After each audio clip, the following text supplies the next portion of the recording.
আসসালামু আলাইকুম। আপনার বাসায় গৃহকর্মী রাখার ক্ষেত্রে কয়েকটি বিষয়ে সতর্কতা অবলম্বন করবেন। সাম্প্রতিক সময়ে মোহাম্মদপুরে মা ও মেয়েকে হত্যা করে বাসার মালামাল লুট করার মতো একটি ঘটনা ঘটেছে।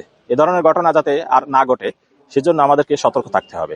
গৃহকর্মী নিয়োগ দেওয়ার সময় আপনাকে কয়েকটি বিষয় সাবধান হতে হবে।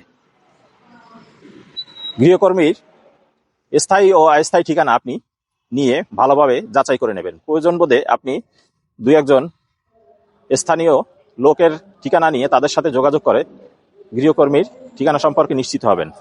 চেয়ারম্যান অথবা মেম্বারের সাথেও যোগাযোগ করতে পারেন। আপনি তার ন্যাশনাল আইডি কার্ড, এক কপি পাসপোর্ট সাইজের ছবি এবং মোবাইল নাম্বার নিয়ে রাখতে পারেন। এসব কিছু রাখার ফলে গৃহকর্মী বাসায় কোনো ধরনের অঘটন ঘটাতে সাহস পাবে না, অথবা যদি ঘটনা ঘটিয়েও থাকে তাহলে তাকে খুঁজে বের করা পুলিশের পক্ষে সহজ হবে। ধন্যবাদ।